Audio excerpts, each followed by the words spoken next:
All right, so today we have kind of a different situation going on. My friend Rakhi is here, and she is in the gut and skin field along with me, and she's actually the gut skin nutritionist on Instagram. And so she invited me on her Instagram in January to talk about hormones and skin flares. And Instagram Live or Instagram TV was being a little glitchy that day, so we wanted to come back and re-record. And since we were doing that, we wanted to go ahead and multi-purpose and give it to the Less Stress Life podcast listeners as well.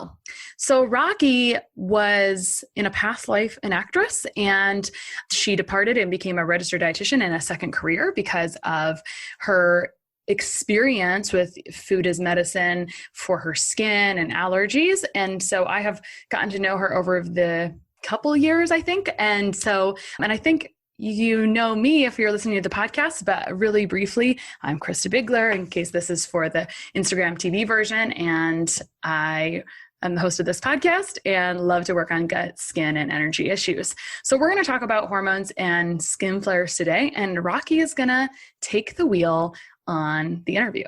Yes. Thanks so much, Christa. And yes, anyone who has seen this on my Instagram Live before, it was a little choppy, and Christa was just dropping gems and gems of knowledge because hormone health is, I know, your jam. So I thought you are the perfect person to address a lot of these questions that people were asking in the most simplest basic terms, with not maybe the most simplest basic answer is, why does my skin flare right before my period? And why does my skin flare after pregnancy is the common theme that I was seeing. So I think we touched on it back in January, but the most simple thing is, are we managing our blood sugar? Are we managing stress? How are we supporting our liver metabolism? Are we supporting our gut health? AKA, are we pooping, right? Do we have a diverse diet? And 5 is, what are the proper nutrients? So do you want to kind of take it away in step 1 and what happens right before our period? Usually has to do with something called estrogen, right? Mm-hmm. And you just listed off the 5 things. I mean, hormone health is not a root cause. Those are the root causes that influence hormones. And so that's an important thing because hormones are kind of a hot word, right? I don't know. We could think of other hot words, but they get our attention, but you should know they're not a root cause. Kind of like skin issues, right? Like skin issues and hormones could be synonymously not root causes. It's like, these are the things underneath hormones. And just to repeat, it is like stress, blood sugar, gut health, liver stuff, nutrients. And did I say liver? Detoxification? Yes. We'll come back to them over time. But the real question is, why does my skin flare right before my period? Well, let's back up and understand our 3 sex hormones for a moment. Let's give them a personality, and then that will help us like them a little bit better if we understand their personality and their name. And then we'll talk about how they rise and fall and what that does to our skin. So there's 3 sex hormones. They come from our ovaries. Our brain tells our ovaries what to do. There's really only 2 phases of life, right? There's reproduction and then non-reproduction. So when you're in the reproductive phase of life, you've got ovarian or ovary hormone production. And when you're post or perimenopause, you move from, you're not going to produce those sex hormones anymore as much. You're going to move to your adrenals producing everything. This is why I like to mention stress and aging don't really mix, because if you're going to rely on your adrenals to produce all of your stress hormones, which is another discussion, but it does relate because when you've got high stress, it increases your blood sugar, which increases the reason that you're flaring. So it like exacerbates the problem. But there's 3 characters that are coming out of the ovaries, or 3 sex hormones. So we have estrogen, progesterone, and testosterone. And you've heard of all of these, but estrogen is kind of like Jekyll and Hyde. 100% need it, right? That's the important part.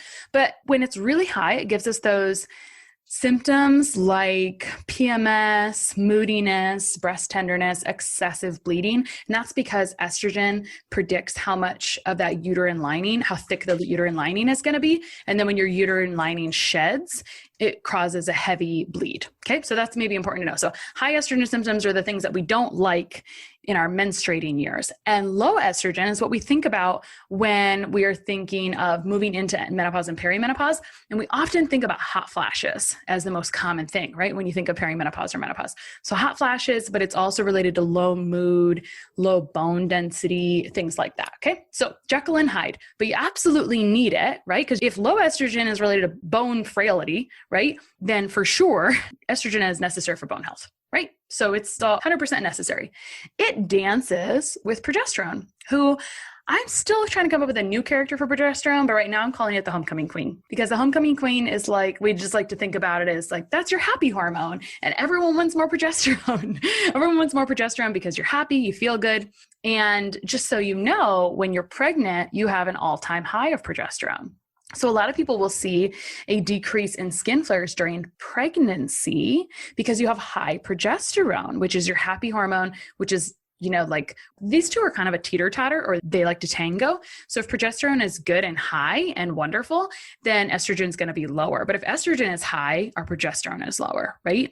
I always love stories. And so I think about people who say, I felt the best in my life during my pregnancy. Think about what that means. That means that might be it is the highest time of progesterone, but that means they're not experiencing high progesterone the rest of their life, right? Until pregnancy, they're experiencing high progesterone at that time.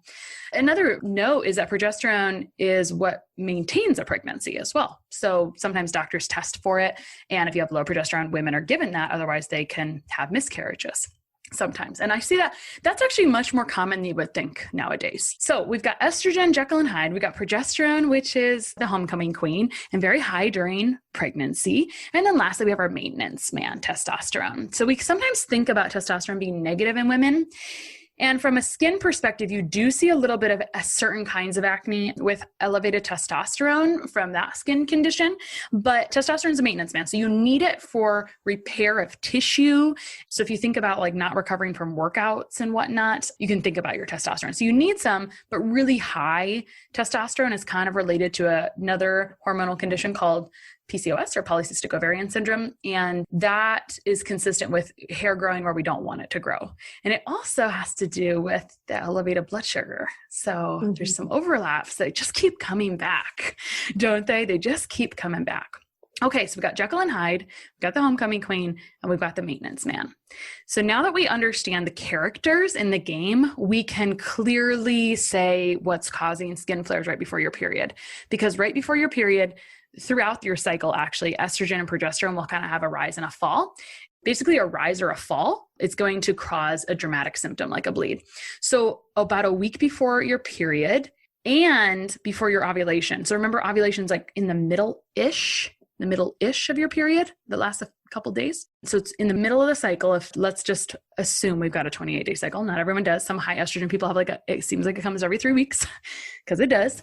If you're ovulating in the middle of the cycle, there's also a spike of estrogen before the middle and before the period. So you'll see a skin flare in both situations because high estrogen is related to skin flares. And I'll tell you a little bit about it, but then there's the spike in estrogen and then it plummets and flatlines. And that flatline is where your body's like, oh, I'm not doing anything anymore. So I'm going to go ahead and shed that lining that made thicker by high estrogen. If your estrogen is high, if your skin flaring, like I'm talking to you, if your skin is flaring with your PMS, because it's all going along together, it's flatlining. And so now you're having a bleed. Am I making sense so far? I want to talk a little bit more about estrogen. All right, cool. With you, cool. Following.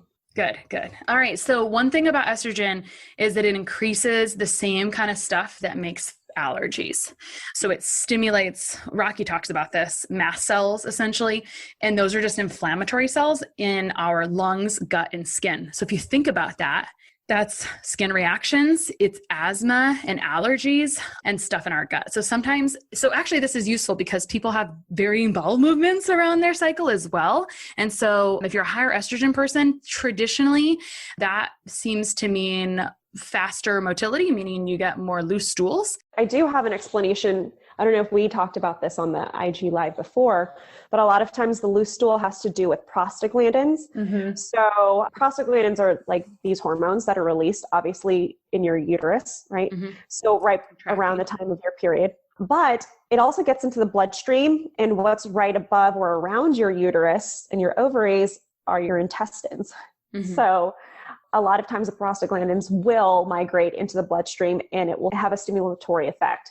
And that's why some women do experience looser stools or aka diarrhea. Mm-hmm. During this. And so prostaglandins are like what cause like cramping and contractions, or like if you were going to have a baby, but they also kind of help hold the baby in. I mean, literally our body's like doing everything around that, right? It's like, so it's good news if that's what your goal is. And, otherwise it's just nice to know what your body, it's nice to know what it's trying to say to you so you can try to understand the messages and not fight it.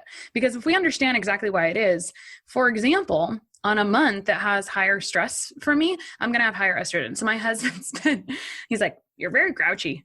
And it's probably because he's being a nag anyway, but it's like the week before where my estrogen would be spiking. And normally I would say I'm at a point in my life where my health is within a place where I don't really know my period is coming. That is, you can get there too, is the point of this conversation, but that's pretty typical. But if I have a higher stressed month, or I'm doing some of the things that would affect, because remember, blood sugar, stress, nutrients, gut health, and detoxification affect your hormones, because hormones are not the root cause, right? So if you have high stress, and I remember my mom had this major autoimmune crisis, which is going to link to another comment I want to make that people were wondering. She had this major autoimmune crisis at the beginning of the pandemic in March of 2020. And I was kind of living in a hospital for like a week or something before they kicked us out. And long story short, my period that month was like, definitely had symptoms more so than normal because there was just a lot of stress at that time. And my life is very full at this moment. I would like it to not feel stressful. That makes sense. Yeah. It makes sense because your body's preparing you for not having a baby, right? It's like you're too stressed out. This is maybe not the perfect time for you to maybe conceive. Right? You know, we don't really necessarily want to hear this, but our brain is the starting point of this stuff. Now, certainly, and this is a good point, we should talk about like all the other things that affect estrogen as well.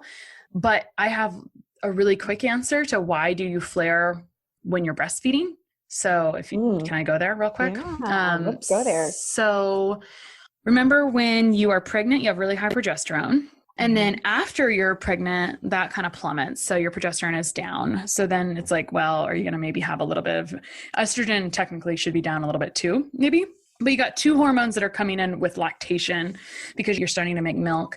And when you asked me this the first time when we were talking about it in January, I was like, man, I feel like someone just asked me about this. And I would say I see more kiddos whose moms are breastfeeding, whereas I don't necessarily see a ton of ladies who are breastfeeding who are like, yeah, my skin is flaring. But it's come up recently twice since we last talked about it.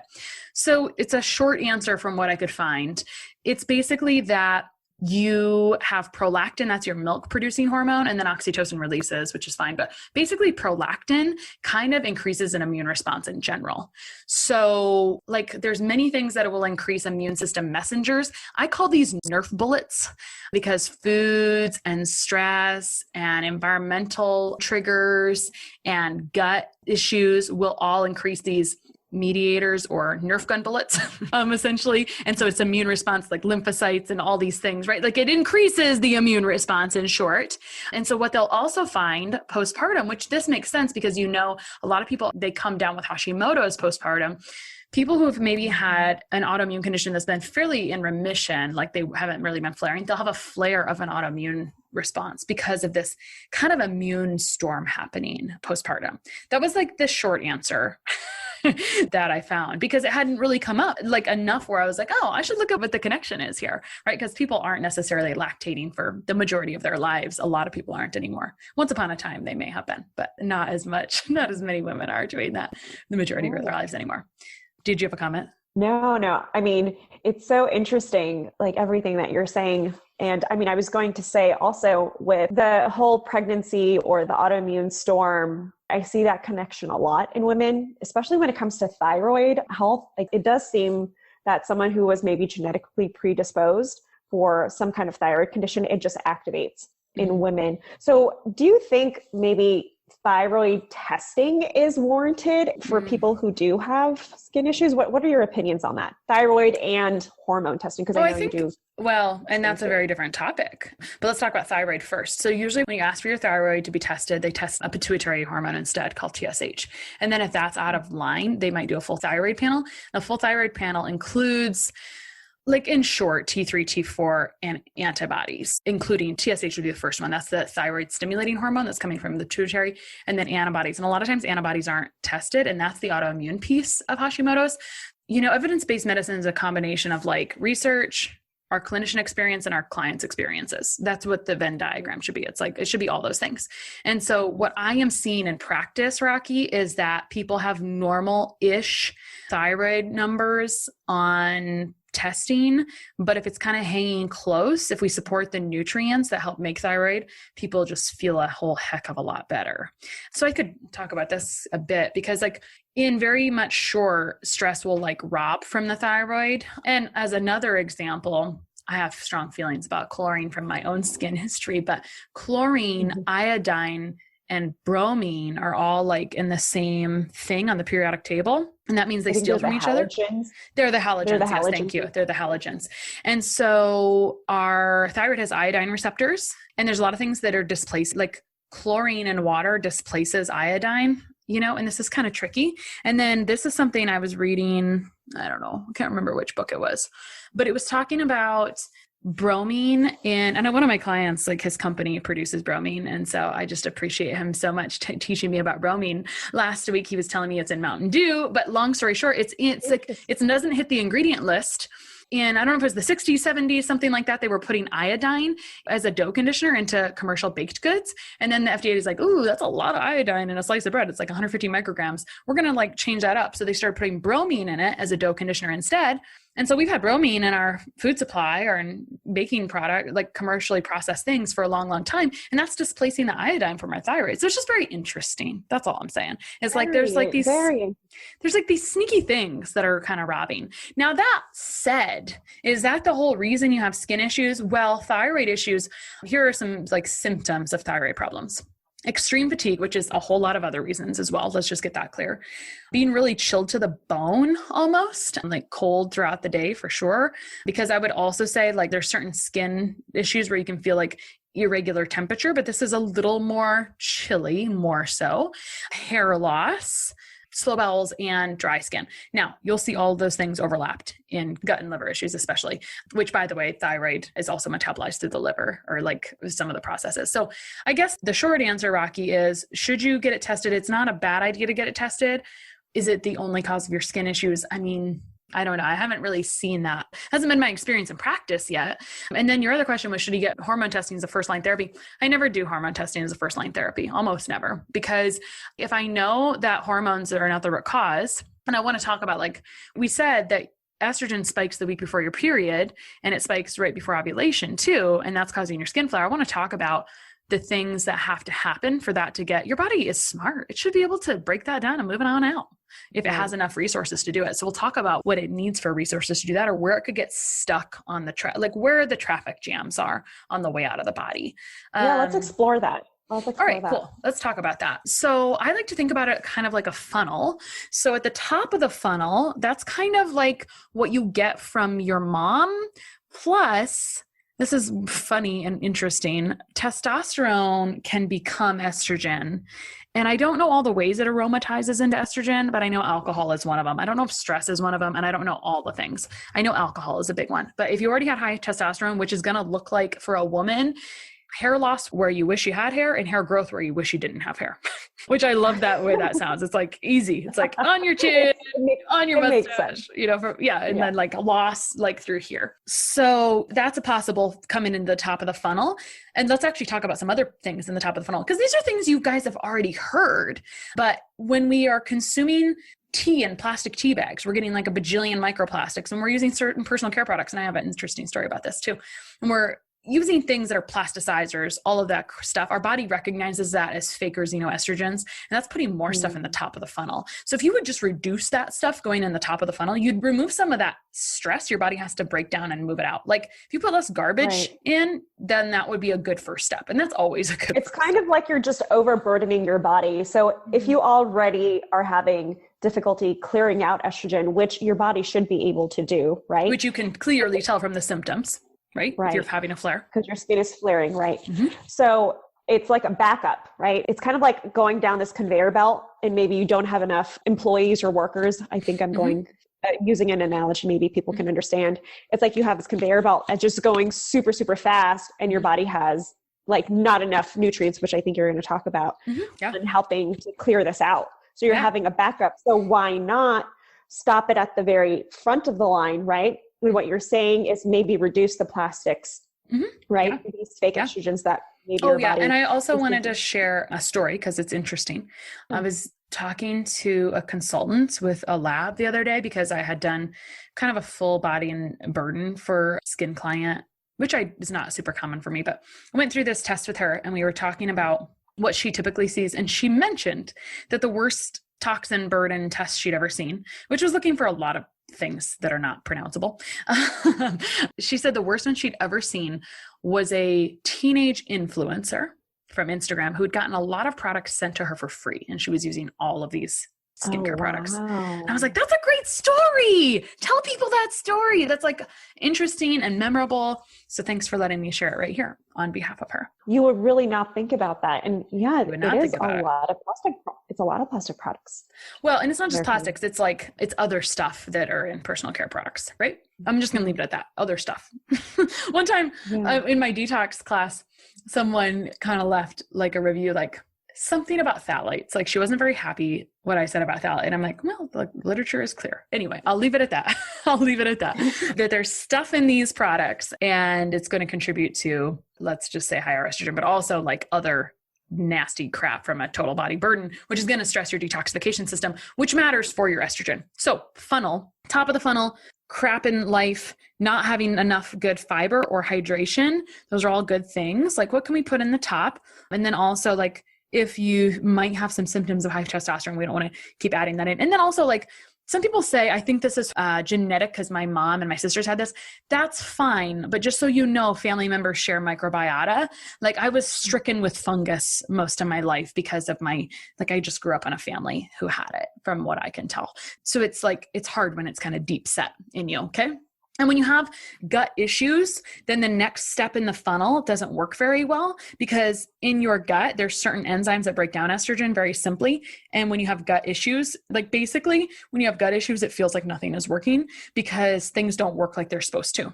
There are breaks in the machine, essentially. Okay. So then it doesn't get the enzymes that are supposed to break it down, don't process it. Okay. You'll see this with like increase in allergies too, like especially if you're adult onset allergies or they've gotten much worse, similar types of mechanisms going on. Okay. With estrogen and allergy type things. So that's the first step in the funnel is that you got to have good gut flora. So that way the enzyme reactions work. But by the way, if you had bad gut function, like you also, by the way, are not going to digest food well, even though you can't see it on the other end necessarily, you're not going to digest and absorb food awesomely. That means you're going to miss out on some of the nutrients that are going to help with this, which we'll talk about. So first step would be like gut is a little bit of a mess. And I would say like right next to the first step is also like liver needs to be able to clear things out because the liver also has multiple steps, multiple machine functions. Let's just move down to like the next step in the funnel, which is like another piece of what the liver is supposed to be doing.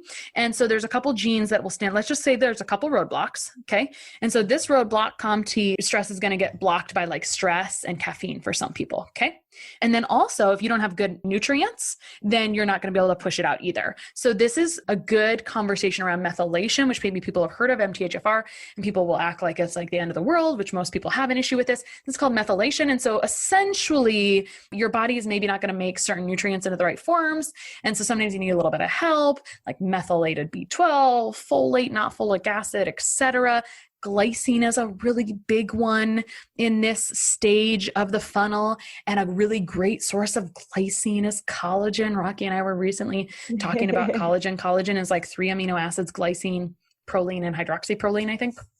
So it's a really good source of glycine. So like, I want to drop some little tips in here, right? On like, these are little things that kind of help, right? Put less stuff in the top. And then also, I always think it's easier to work on the top and the bottom. Because if you think of a funnel, could I stop pouring more in the top? And then if it's kind of jammed up in the bottom, like I was like using wood glue the other day and the top, like I couldn't get it out. I had to like peel the dried off glue off, right? Imagine the bottom of the funnel, right? If I was pouring the glue through the funnel, I had to peel the bottom of the glue, the stuff off. So you can't have a clogged end, right? Where it's going to come out. And so that looks like having bowel movements. It looks like regular sweating. It looks like hydrating and urinating enough. And it also looks like things in that second step with the liver, like anyway, methylation, which magnesium is a big one too. So simply taking Epsom salt baths is such a great way to absorb magnesium efficiently, to be honest, because efficiency is a problem with minerals. I mean, I could get into the weeds, but putting less crap in, getting good gut health, which unfortunately it's just not bone broth and probiotics. We could talk about some of the red flags. I was going to say, I was like, what are the common things people think about when it comes to supporting your gut health? Most people are thinking kombucha, which is a terrible idea, by the way. Exactly. When you have skin flares, we don't actually want. I did not know how bad it was making me. I know. I used to like make kombucha all the time and be a kombucha lover, but it's wild yeast and bacteria. And it just, in short, it really makes things worse. If you were looking at a fermented product, kefir or kefir is much superior. Kombucha is like fun to drink. It's not really like, if you've got some skin stuff going on, just pay attention if you feel more itchy after that. Okay. That's what I have to say. And I was going to say with bone broth too, I know you had mentioned collagen, but bone broth also, when it's been stewed for a very, very long time, that it has a higher amount of just dietary histamine. So that might not be helpful in that moment. Plus, you really don't know how much collagen is in bone broth. It's going to vary a lot of times depending on the animal and the bone and how much collagen they naturally had. So I would say probably if you want to go down the collagen route and get glycine into your diet, maybe less of the bone broth and maybe more of the supplement. Would you agree?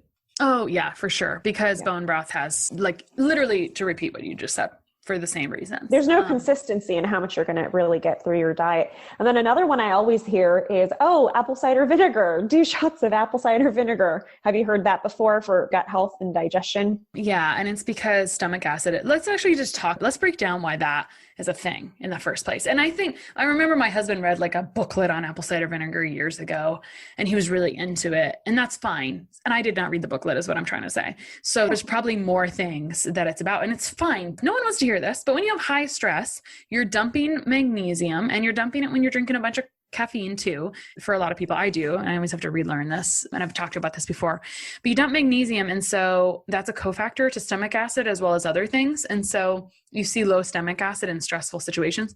But by the time you know this, sometimes you've already like stomach acid is your gate in your gut. And so if you've opened the gate, you've allowed things to just walk on in and set up shop.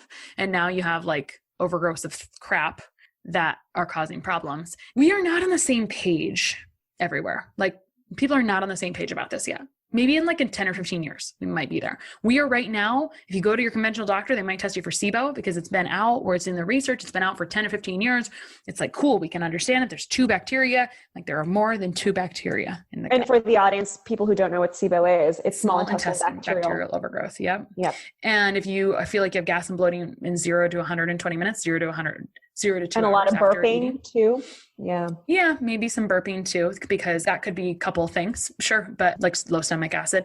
So that's an interesting topic, and people talk about stomach acid. And I think usually people do okay with apple cider vinegar, but sometimes when you're doing things, like for me, it would burn. Anyway, my point is that sometimes when you're giving yourself things that are meant to like help support stomach acid, sometimes it's not always the right fit, depending on what kind of bacterial overgrowth you have, because you're supposed to fix those first technically.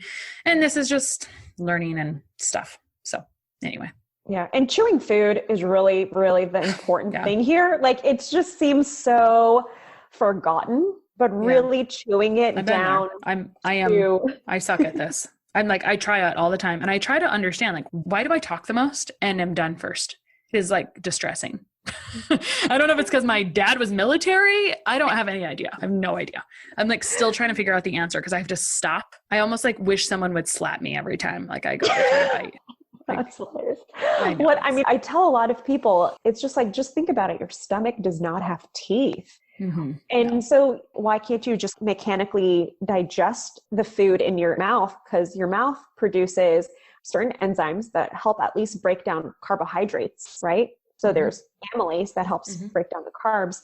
And so by the time it hits your stomach, it's already mostly digested for you. Mm-hmm. So I find a lot of people who have digestive distress or low stomach acid in the beginning, sometimes soups and broths, pureed foods, smoothies really do help because it's already mechanically digested for you in that instance, right? But you do want to be able to chew your basic solid food, right? So just remembering to slow down and chew it as much. And people don't know how many times you need to chew. It's debated. You'll see it like anywhere from 20 to 30 times they say to chew. But doing it it's a lot. But getting it kind of to a mushy puree applesauce kind of consistency and breathing in between is going to really help you there. And plus it will allow you to feel fuller than rather just like inhaling all your food and later you're feeling like you're stuffed and then you're bloated and then your stomach is doing that extra work, right? You're right. Because if we're thinking about the things that improve, just to like start to summarize, we talked about the root causes of hormone issues include blood sugar issues, digestion problems, detoxification issues, nutrients, which I talked about, nutrients and methylation. And did I say stress yet? Stress. So a couple things that are related to what you just said are if you're stopping and eating a little bit more mindfully and chewing, we're more in a rest and digest phase instead of a fight or flight phase, which means we're going to digest better. So if you're eating under stress, you're not digesting, right? That's fight or flight. And by the way, I don't say this from a pedestal. I say this as a reminder to myself and to everyone like me that we cannot eat at our desk. We cannot eat in 30 seconds. We have to take a lunch break. Again, unpopular in the United States, right? I just interviewed someone pretty recently and she said her relationship with food really changed when she spent, I think it was a semester in Italy on a study abroad trip. I think it was. And I said, well, what specifically was going on where you had that change? And she said, their relationship is different with food where we slow down. We hear this, right? But here we are to remind you again that starting to have reduced stress is the things that you are ignoring, which is not taking a lunch break, which I literally used to not schedule one in, and then I'd be kind of grouchy if someone booked over the top of it. I was like, oh, well, if I just put it on the calendar, then it couldn't get booked over, So anyway, so that's part of improving stress and it's part of improving blood sugar. And I was at dinner last night with my husband and a couple of his friends after an activity they had with their kids. They were talking, there was like kind of some joking about fasting and about how it's like such a bad idea from them, these farm guys, to not eat breakfast and lunch and then like eat 3 times as much at supper. And this is a blood sugar disaster. And I think about this client one time when we were talking about intentional fasting, which was something he had wanted. And he's like, Christa, I fasted today. I didn't eat lunch. And I'm like, that was skipping lunch. There was not any benefit to that. That was skipping meal because there was no intentionality around it. And it wasn't done quite in the way where you would actually get some benefit. So it was called skipping lunch and now you're going to be starving. So blood sugar control is as simple as a protein, fat, and carb breakfast, lunch, and dinner is the simplest way to talk about it. And I think we can just always stop and ask ourselves like, oh, if I'm starving at 5, I probably didn't eat anything at lunch or not enough. Right. And I see this all the time. So I don't recommend fasting for the overly stressed person. Your blood sugar is just all over the place. You need to support your body first and nourish it. So I tell people, if your hunger hormones are all wacky, meaning you don't feel hungry, that I would say start to schedule in eating times, like maybe every 4 to 6 hours, until your body can start to relearn its hunger cues. Because I do work with eating disorders. And a lot of times people will say like, I'm just not hungry during breakfast, but it's because you've probably gone years doing that, where your body no longer recognizes that physiologically it's actually hungry, even though mentally you don't think you're hungry. But we know you're hungry. Why? Because at the end of the day, you're binging. I see it just a classic. You skip over the first day's meal and then at night you're ravenously hungry and it ends up in binging. Or you're over preoccupied with food. So in this situation, I really don't recommend the fasting. So can I give some practical tips on here's what you could do if your skin was flaring before your cycle or before ovulation. So because it's an estrogen high thing and progesterone is too low, one way to balance this out that you weren't really expecting, you were going to say like, hey, lower estrogen. I would like you to increase progesterone. I would just like you to think about that first. And I have a recent episode about that, about how ovulation is the real MVP. So you want to improve ovulation. Like you want to make sure you're ovulating, because otherwise you're not really spiking progesterone. That's like step 1 technically, which is a whole different topic we're not going to talk about, but you could listen to that. We want to reduce things that are stressful and things that the body reviews as stress. Super unpopular statement. People are throwing tomatoes at me right now. We want to be happy, right? And we want to have good nutrients and gut health so you can actually absorb those nutrients. So practically also before your period, if you are predisposed and you're working on your stress stuff, 1, you can work on your gut health. And I really don't feel like you can do some like basic things. So you can chew well and you can do some basic things. And if you feel like, if you've got those red flags, skin thing is technically a red flag for me, but like if you got some gas or bloating or any kind of abnormal bowel movements history, those are the easy ones. So if you got that, it'd be great to get some help, right? Rakhi and I are happy to help. We're happy to refer you to someone to get help because we want you to succeed. So I want you to have good gut health. I want you to have good detoxification. I have a class on that. You can improve methylation nutrients. You can take a magnesium. I mean, so let's think about it. If you take a salt bath the week before, if you put it on your calendar and you think about doing this a week before your ovulation and your period for a few days, you've just hit two birds with one stone. You're absorbing a bunch of magnesium, which is a calming mineral, and you're absorbing it well. So you're improving like gut health as a side effect. You're relaxing. You're getting in good methylation nutrients. Man, that was a pretty cheap option, wasn't it? Was that kind of a good option? The other thing you could do is add some ground flax to your breakfast, really for probably a week or two before your period. Why don't you just start now? If you could do some ground flax, that's got beautiful lignans and fiber to actually help grab the estrogen and help pull it out. So besides that, also one more thing is like upping your cruciferous vegetables. That's like broccoli, Brussels sprouts, etc. Cauliflower, cabbage, because those are full of sulforaphanes, which help with estrogen detoxification. And here's your caveat. If they're really causing a lot of digestive pain and bloating, you probably have gut issues. Okay. Right. So I was going to put that plug in. I'm like, it's really great. Cruciferous vegetables are great. You need to have them. But if you are that person who is having discomfort from these foods like gas and bloating, you have gut issues and you probably can't solve this on your own. It's time to go to a professional, probably someone like Christa or myself, and we'd be happy to refer you out. I would tell you the answer if it was simpler than that. It doesn't fit in a couple sentences. It's like, and it takes a while. And what I've learned is I'm not helping people by telling them exactly. Sometimes I just know I have a good suspicion based on their symptoms, but I've realized I'm not helping them if I tell them because it's all about the follow through because it's not a short game. It's a short-ish game. It's much longer if you don't get help, but you know what I have it's not super short. So in this population, because we're on the issue of gut health and how to support elimination, because if you can eliminate properly, you can eliminate estrogen, right? That's what we're trying to do here, right? Flax will help.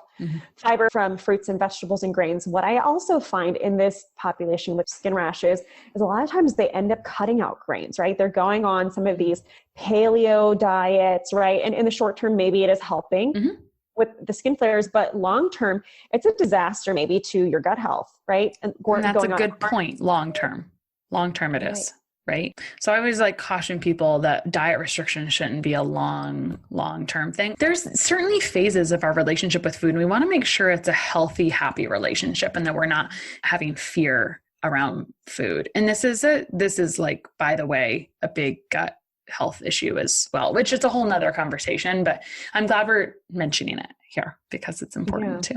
Yeah, because you want to increase your fiber. And so my specialty and what I've been veering towards is food freedom approach in this area. I know your focus, I wanted to bring you on and talk to you about this, about hormones, because I feel like you're so knowledgeable about this. For me, I've been working a lot with eating disorders and food fear. Just the fact that you're scared of a food will actually give you anxiety and cause your gut to clench up. And so that will actually affect how you're metabolizing your food and in the end, eliminating properly. And it's that backup of estrogen that we're trying to get rid of. It's all a holistic situation and an issue here, right? And if you've decreased fiber in your diet, I do find sometimes short-term butyrate supplementation does help. Because butyrate is, so if nobody knows what this strange word is, it's a short-chain fatty acid that your gut produces when it has fiber in the diet. So fiber is really important to produce butyrate, right? But if you are eliminating fibers in your diet because you think it's causing skin flares, well, guess what? Butyrate's not getting produced, it's lower, and that's going to cause issues down the line too. Right? A lot of feelings about these, but I'm going to hold them because it's a great conversation. I'd love to talk about it. And I want to just say, thanks for sharing what you've transitioned to, because I've known you for a little while. I know that wasn't always your approach, but you're this seems to work better, right? I know that you used to love looking at food reactions in people. And anyway, I think it's great because your practitioner should always be growing and changing and evolving. That's all. So I think it's great. I hope it's okay that I said that's a different place than where you were a couple years ago. And I'm all 100% in a different place than I was a couple years ago. So it's fun to see, it's fun to talk with people and just see where they are now. So yeah, absolutely. So I think where we left off, we were talking about supporting gut health with proper elimination, pooping, managing blood sugar, eating protein, fats, and fiber, right? Yep. A few times a day. Yeah. The proper nutrients that you mentioned were methylated B vitamins, magnesium, obviously from the salt baths. I love it. From collagen. Yes. Yep. Anything else that we didn't hit that you think would be important? I think that was good because since we're focusing on skin flares before the period, and we talked about what you could literally very clearly do before your period or now is start adding ground flax to your diet, do some baths, like more than one to absorb that and work on reducing stress. Like that is awesome. And look at what's going on like in the top of the funnel, as we talked about. I think like there is plenty to take away from this conversation to give you some applicable tips. And if you want, there are like some very good recent episodes on, like there's a whole one on like, if you want an in-depth thing on hormones, we have one of the recent ones with Kaely McDevitt on ovulation. So if you want a bigger deep dive on certain things, then I've certainly got them with the podcast. And Rakhi, where can people find you? So I am on Instagram. I am gut.skin.nutritionist on there, and my DMs are open. I love chatting with people and connecting on there. Awesome. And I'm anti-inflammatory nutritionist on Instagram. And my favorite place to hang out is on the podcast with people. And I love hearing from people what they're enjoying on the podcast and what they'd like to hear more of. Always open for mini topics because there's a couple episodes a week. Rakhi, thanks so much for having this conversation with me today. Thank you, Christa. I hope this was useful for many people. You at least have a step one on what you can do, right? More than a step one. Yeah, we gave you a couple of things to try out. Give it at least 4 weeks, right? It's not going to happen overnight. But if you need professional support, obviously, if none of this works for you, then maybe going to a professional like Christa or I, and we can refer you to some of our colleagues that would maybe help you too. All right, great. Thanks so much.